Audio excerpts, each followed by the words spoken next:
If you're a solopreneur, an entrepreneur, and you're extremely passionate about what you're doing, and you're bringing a new service or a new product or something new to the world, that means you have the perfect time right now to Woohoo! employ those ideas and actually get them to work for people and yourself, because people's minds are more open and agile Yeah. to new ideas.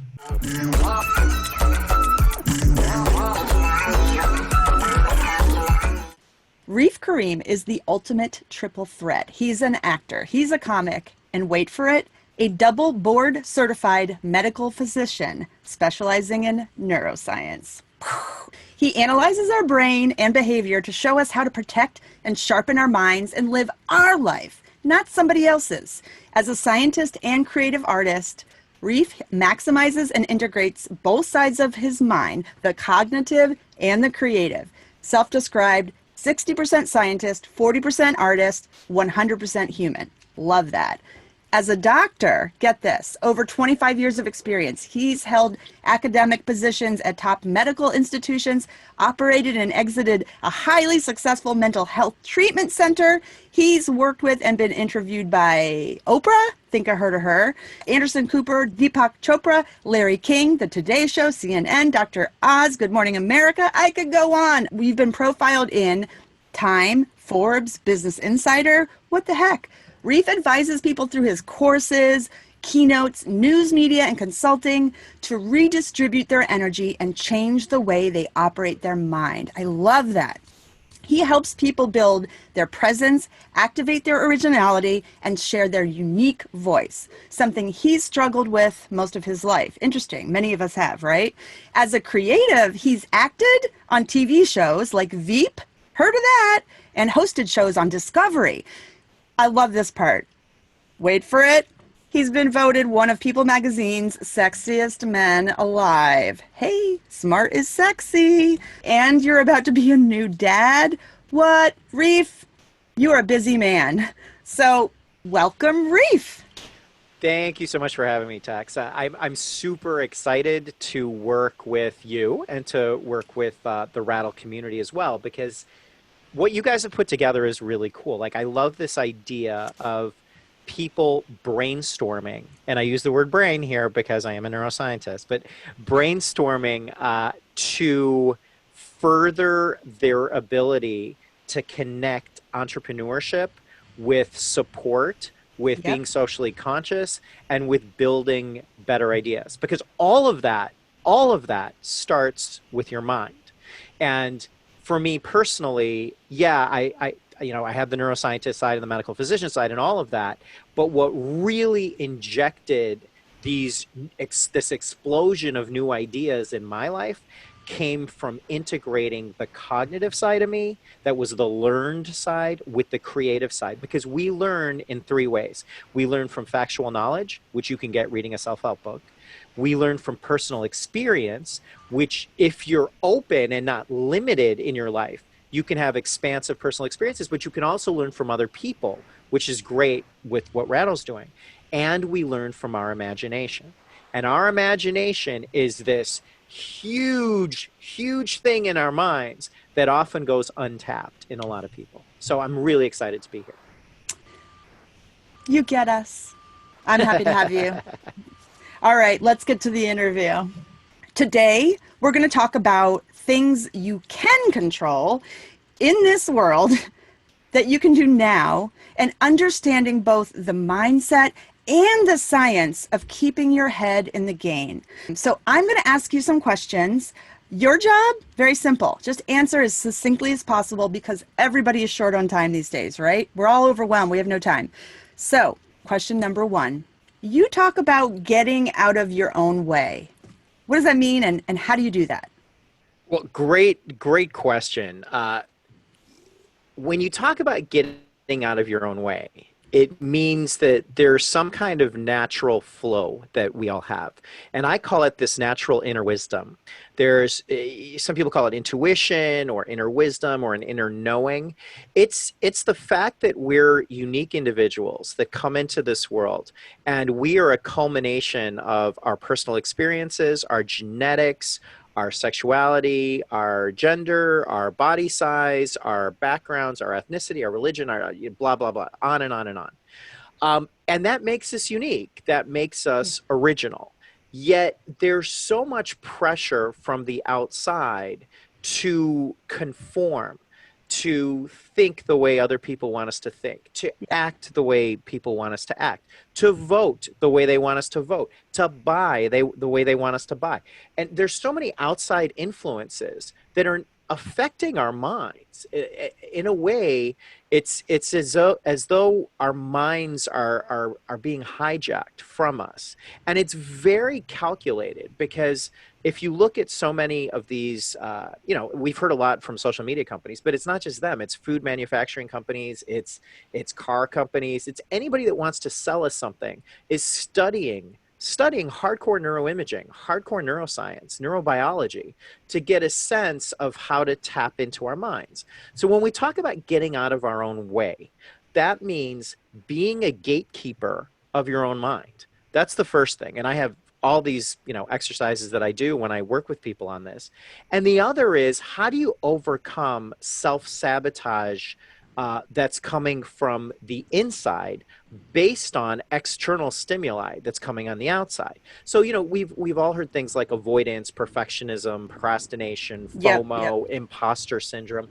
All that stuff is just it's avoiding and not having a deep, solid, in some ways spiritual foundation at your core about knowing how you want to connect with people and serve with people in a way that that feels original to you. When we're not original in our lives, when we haven't activated our originality, we're much more vulnerable to the external pressures of the world. And that's why we self-sabotage. Okay, I like that. Because we're all unique. We're all individual. We all have the same kind of forces working against us, but we have unique saboteurs in our minds, and we have unique ways of processing that and maybe solving for that. I love that. Okay, so question two. The world is cray cray. Let's be honest. It's crazy right now. There's so many challenges every day. They just keep coming. So, how do you keep a positive attitude given all that craziness? So yeah, the world is crazy, but I got to tell you, the world was crazy before COVID. I True. look at things right from like a pre-COVID standpoint and a post-COVID standpoint. And if you look at the world and kind of what was happening in the world pre-COVID, things like emphasizing visibility over credibility was a huge thing. Diminished sociability, our ability to just like connect with each other. We were more disconnected. We have less emotional armor, the ability to take on things and not personalize them and like lose our minds because someone said something that we disagree with or that rocks our very foundation and core of what we believe in. Corporate manipulation. Okay, I see where you're going with this, but here's the thing. Yes, we were struggling with all of that before COVID, but hugs, Reef. We can't even hug each other now. So, like, let's just assume that there well, are but different challenges now. What do people do about it? Like, is it possible to stay positive? Well, I needed to state that pre-COVID because in my mind, all the pre-COVID pressures, we were just holding on with our compensations, our Fair compensatory enough. mechanisms. Yep. And those compensatory mechanisms are things like hugging and connecting and bonding and having some small sense of ownership over our life, even Yes. though we're getting all these stimuli attacks on us. But when you took those away, during COVID and ongoing right now, Uh huh. where we don't trust, each other because we're all potentially threats to our Ooh. immunity. Whoa. Hugs. Think about it. We're Yep. threats to our own immunity. Hugs. Whoa. The being force fed certain information. We're not sure what's right. Are the Yep. doctors right? Are Yep. politicians right? Who's right? Some doctors are saying this. Some doctors are saying that. I mean, look, even as a physician, I initially it came out that yeah, masks aren't that big of a deal. That was one of the first things that came out early, and I'm like, are you insane? Masks are incredibly important, and these are physicians telling us this. And I'm Holy like, that's like the shit. dumbest thing ever. So Right? eventually that course corrected, and then other things are course correcting. So what ends up happening is like you don't know over time who to believe and who not to believe. And Yep. what that does is that causes indecision. There's not just uncertainty, it's uncertainty leading to an action. And that action is, I don't have an action because I'm not sure what I should actually be doing. And when I look at this, I look at, I based some of my work in kind of humanitarian psychology or humanistic psychology. I based some of it on like the origins of Maslow. And we all know Maslow's hierarchy of needs. But what's important about it Right. is that we start with a survival mentality. And it's like for Maslow, it's all about physiological first, like food and water and shelter. And then Oh, you lead to safety and security, which yep. is protecting yourself from threats, which is where a lot of people are right now. Yep. The Yep. next phase is belonging, community, love, intimacy, groups, things like that. Oh, And that's why you see a lot of people bonding together without hugging. But they're like, hey, yep. we have these community groups and we have this and we have that. The next phase is esteem, which is more like feeling of accomplishments and pride in oneself, like I'm good enough, I'm worthy enough. Yeah, And then that's what we all want. We all want that. I we want want that. that. And then the next phase in my mind is far and away the most important because What is it? it's self-actualization, which is achieving one's own potential, striving for that potential, that creativity, that big picture thinking.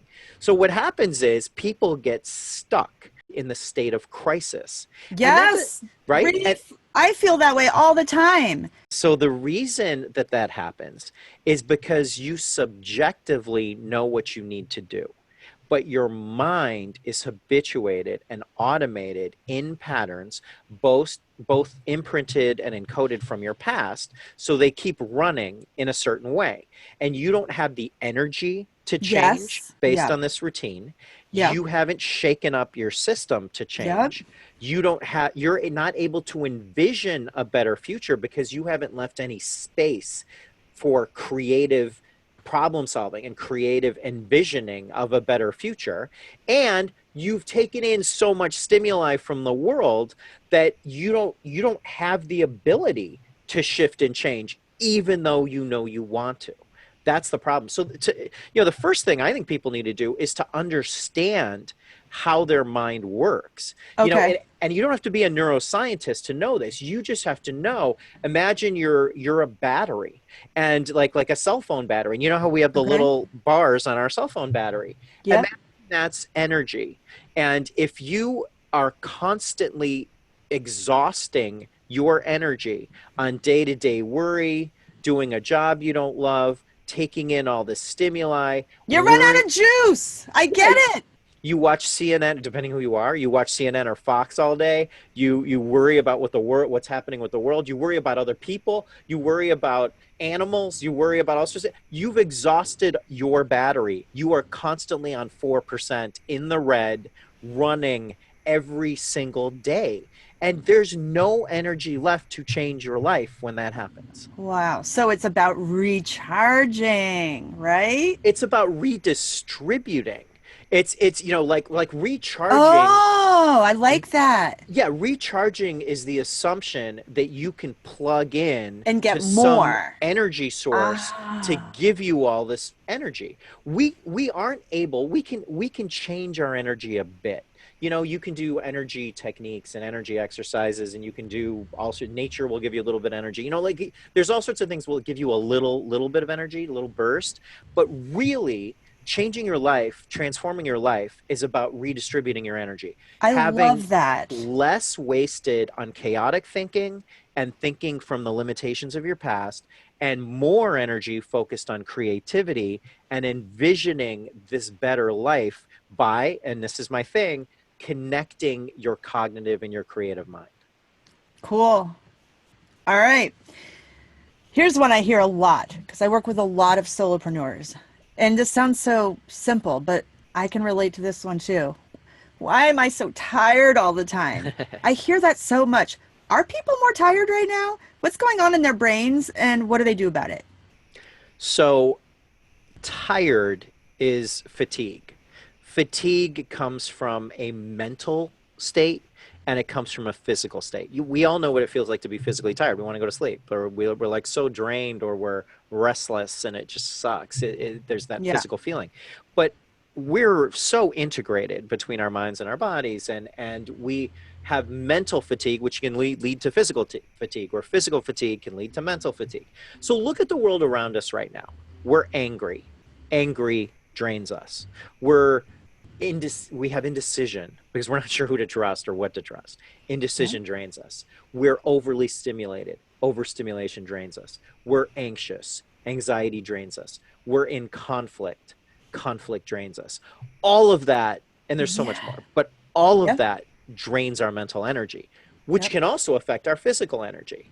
And the way to combat that is to quiet the noise and filter what you let into your mind.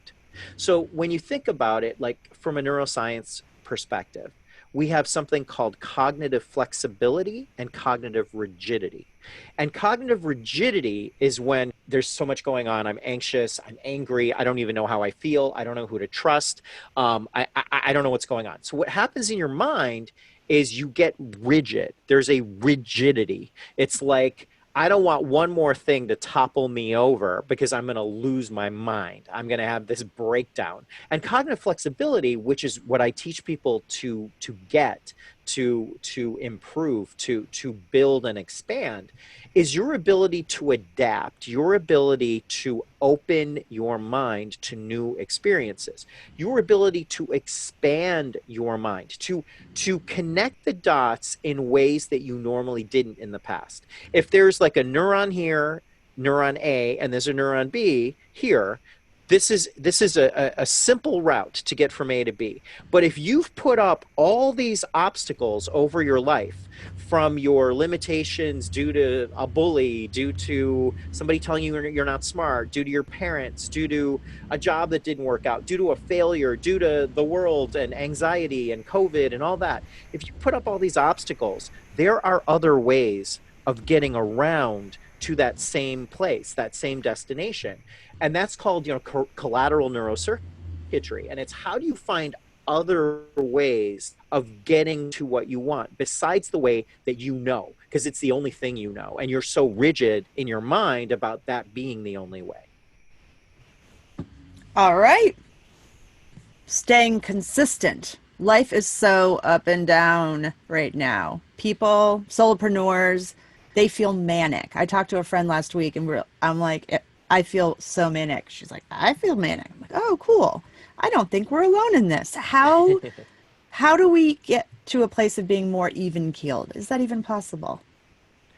Well, I would ask somebody who says that, I would ask them, Right here. what do you mean by even keeled, Tex? Okay. Because even keeled has many different All right. meanings. What I mean, thank you for asking, Reef. I just feel like negative things keep popping up and events and news and my moods fluctuate so much. Not even, I mean, I'm also like a toddler parent and, everything is just so hot and cold, positive and negative. Everything is all over the place. And I just like not to wake up and feel like, all right, is today going to be a good day? Like you're like, good morning. I'm ready to fight. So how do I just even it all out so that when the ebbs and flows that happen in life, because they're going to happen, I can sort of not be so reactive to the point where I'm like going up and down with all the ups and downs of life. That's what I mean by even keeled. I like that. That's a good answer. Thanks. The You said a key word. Like right when you said even keeled, I thought of like a phrase in the psychological space, and you said it. Reactivity. So there's a term called emotional reactivity, and emotional reactivity is when you can't see the depth of your thinking from a reflection perspective. There's an impulsivity that happens, and you immediately go, "Oh my God, the world is like ending." The world, like you hear one little thing, one little Yes. small thing. Guilty. There's Yeah.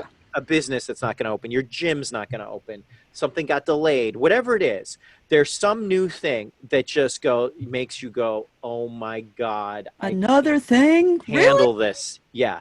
Another, like, Yeah. seriously, come on. Yes. Yeah. So you're being emotionally reactive. Now, what that means is that you're dictating your internal self based on external conditions. Now, if there was anyone in this world from a business perspective that should be able to combat this by their thinking about what they're working on, it's a solopreneur or Why is an that? entrepreneur. Because if you are working in a business, you're not a solopreneur, you're a team member in a corporation, or you're a service provider. Your company is no longer, actively working, or your project got canceled or whatever. Well, you're screwed and you're kind of dependent. You're dependent on that company, or you're dependent on that just one service that you do.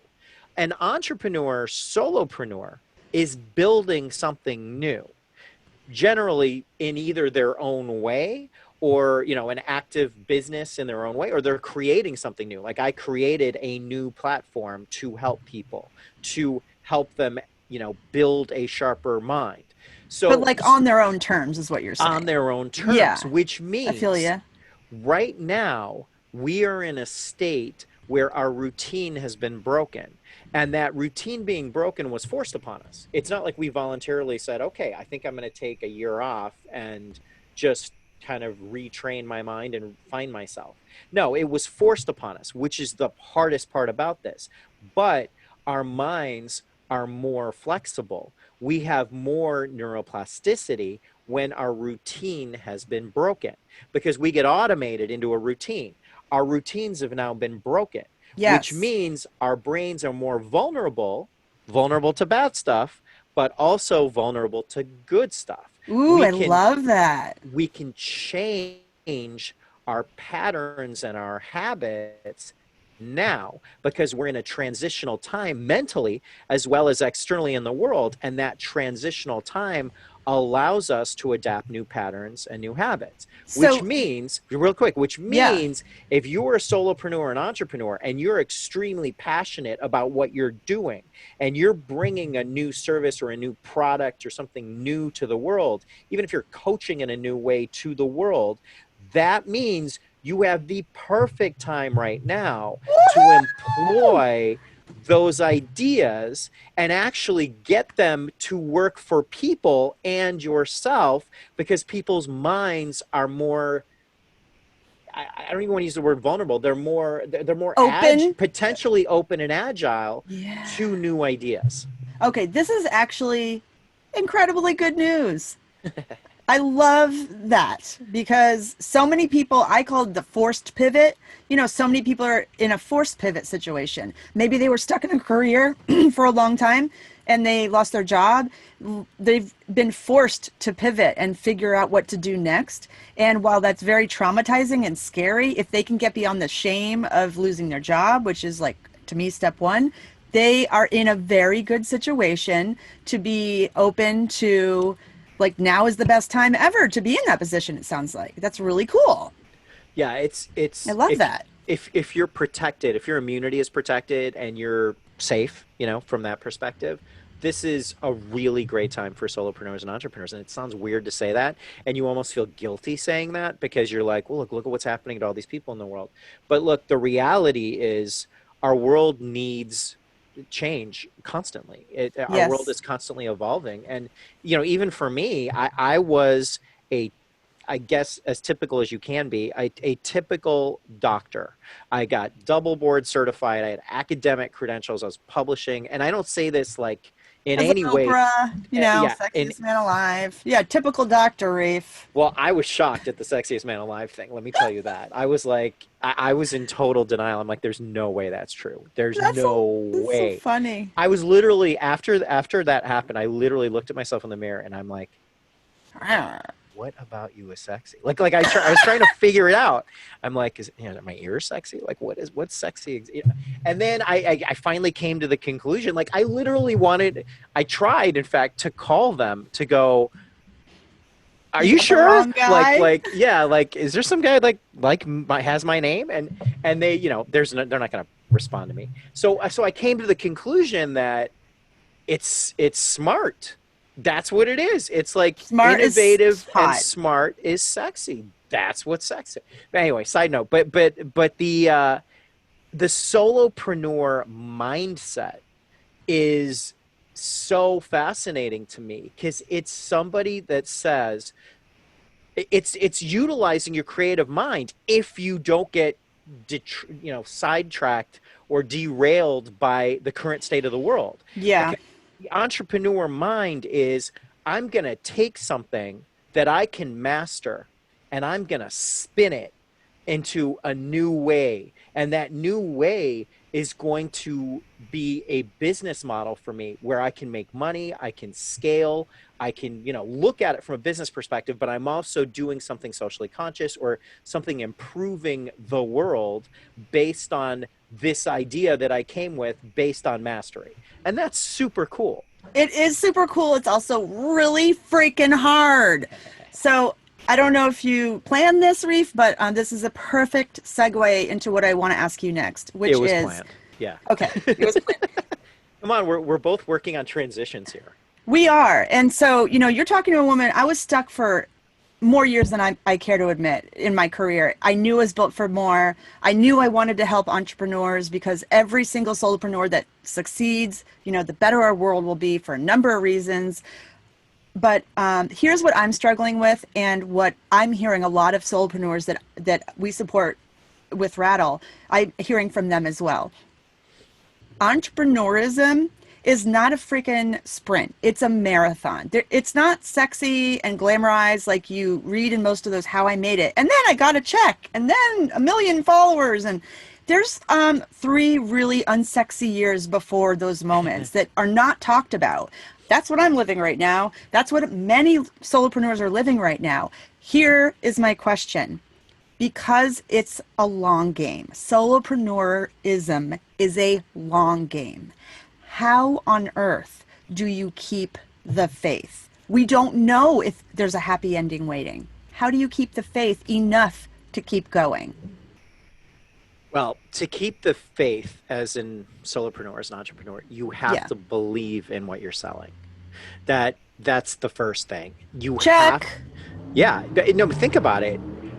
I believe just from the people I've met that are solopreneurs, entrepreneurs, the ones I've worked with, I have some case studies on, a number of solopreneurs I've worked with that some of them don't believe in their ideas, but they don't know that. Whoa. They don't know it. Wow.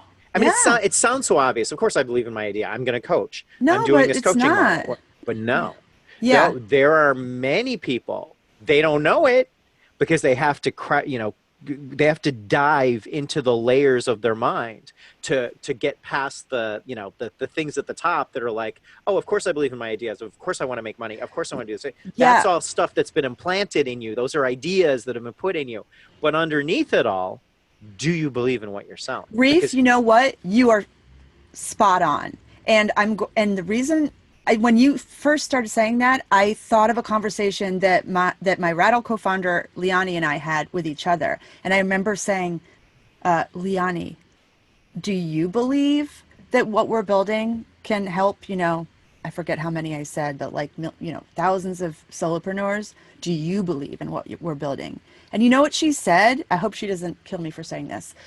She said, because we've been doing this over a year now. We have a lot of momentum, but we're still grinding. She said, looking back, I thought I did, but I didn't. But now I do. I have goosebumps thinking about it because she's really smart. And honestly, like she's not alone. If I were to ask myself the same question, I would have answered the same. I thought I did, but looking back, I don't think I did, but now I do. And the only reason that I think she said now I do and I do is because we are tasting the value that solopreneurs are getting by rattling with us and brainstorming with strangers and all that other stuff. So I think you are spot on. It's really worth solopreneurs taking a minute and even asking and re-asking themselves, Do I really believe? And if the answer is, oh, if I'm being honest with myself, maybe not, then maybe the answer, part of it is what can get me to believe, But you have to be honest with yourself. Honesty is such a difficult thing when you're looking at your own life. Hmm. It's so much easier to see it through other people and through how you reflect to other people. But it's going to take longer. I know you meant it as a like a phrase, but it's a lot longer than a minute. It's like one of these things where it, you're an inventor when you're a solopreneur, when you're an entrepreneur, and you're inventing something that needs to be tested. And there's going to be a lot of naysayers.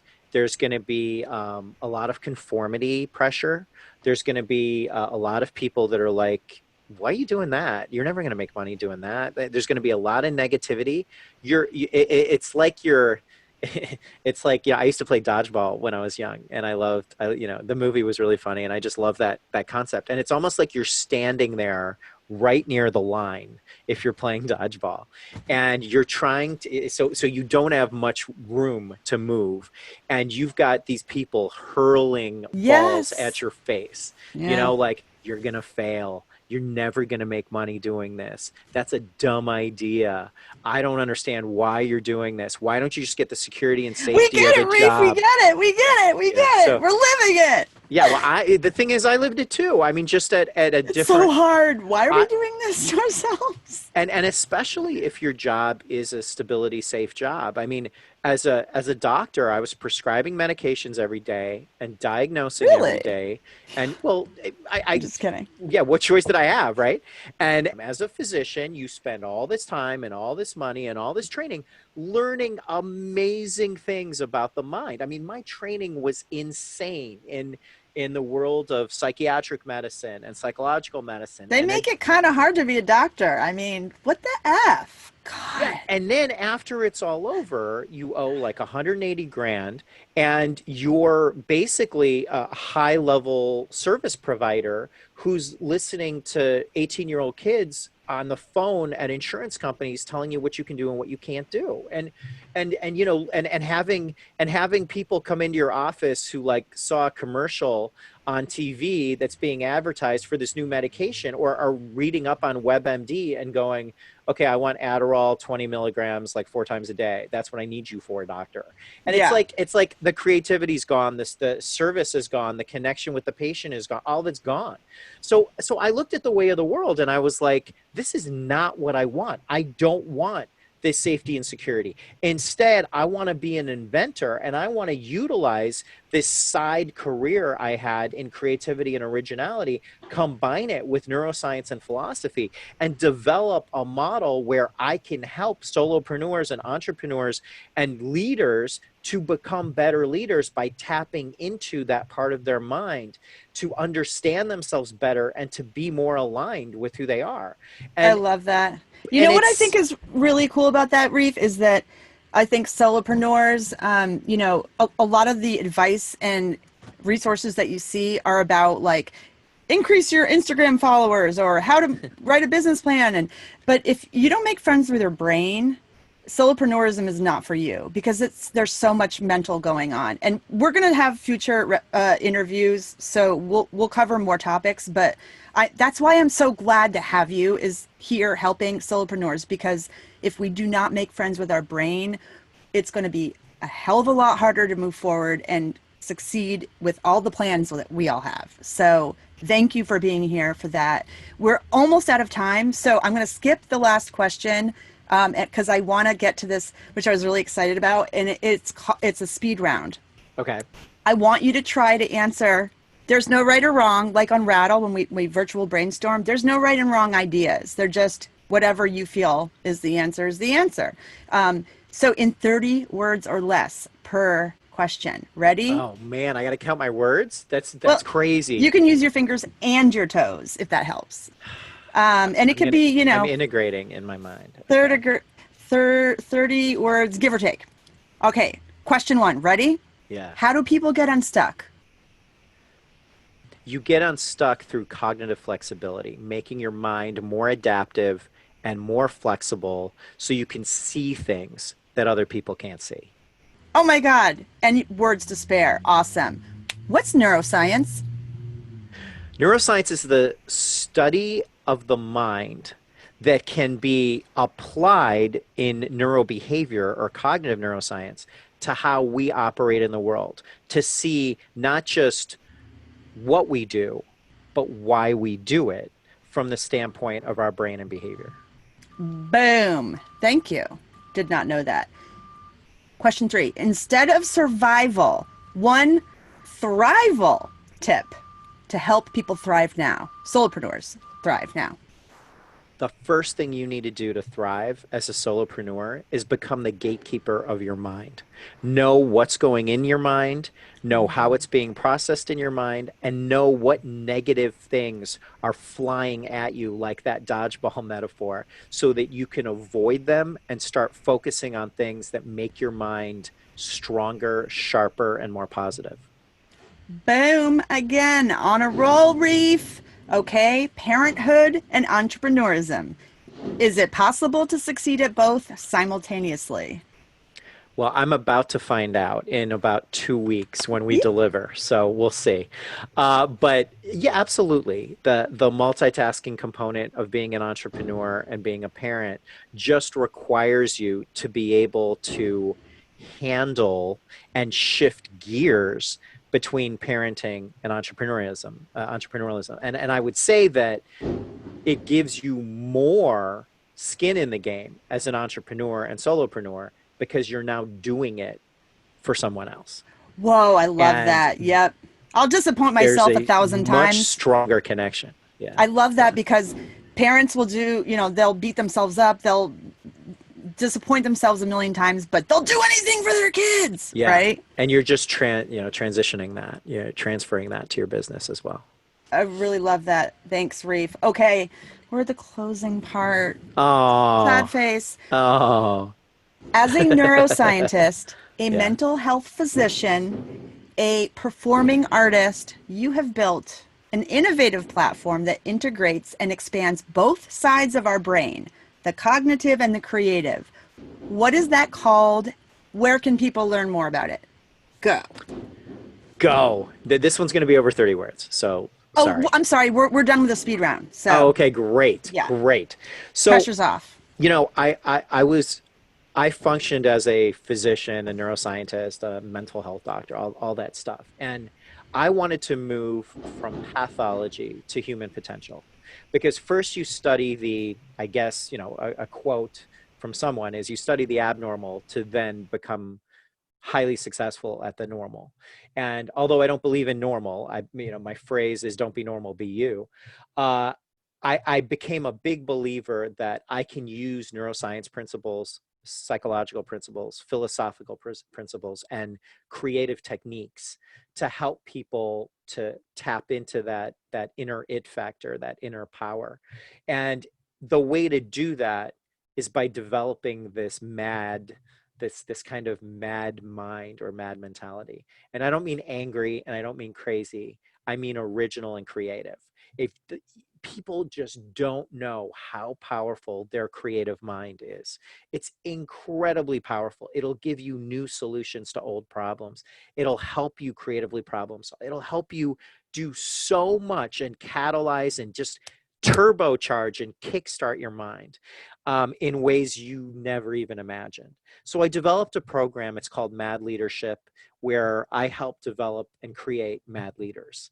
And the program right now is based on one-on-one work because I want to help people one-on-one. And I've got some clients I already see. I've got a couple openings. So, if people are interested, they can go to my website, which is reefkarim.com, reefkarim.com. And there's a section for coaching in there about elite coaching, and that'll take you to the Mad Leadership page. And then there's an application to fill out because I want to make sure it's a good fit for you and it's a good fit for me, because there's certain types of people that I think would do really, really well with this, that can accelerate fast. And what I'm looking to do is to just help have a world of more mad leaders, because mad leaders are the ones that do they're able to see things that other people can't see. They're able to expand their mind and not get caught up in the rigidity and the conformity and the limitations that so many people in this world subscribe to. And I worked really hard on myself to overcome that conformity thinking. And I want to be able to share that message with other people. So if it's a good fit, I love the idea of Raddle, and I love the idea of the Raddle community. And that's why we're doing this, because it's you see something in me that can be value to your community, and I see something that I can add to a group like Raddle and a community like Raddle, where I think everybody wins. Because if I can inject some of this mad leader philosophy to more people, I think we'll have a better world. Couldn't have put it better myself. Reef, thank you very much for joining me today. I really enjoyed getting to know my brain a little bit better. And I have so many more questions for you, but we'll do this again sometime soon, and spread it far and wide so that more people, especially solopreneurs, can make friends with their brain. So thank you, Reef. Congratulations on your new son. And by the time I see you next, he will be out of the womb and into the big wide world. So congratulations. Thank you so much. Thank you. You can ask me that multitasking question about parents and entrepreneurship the next time we talk. All right. Sounds good. Take All right. care, Thank Reef. you. Bye. Bye.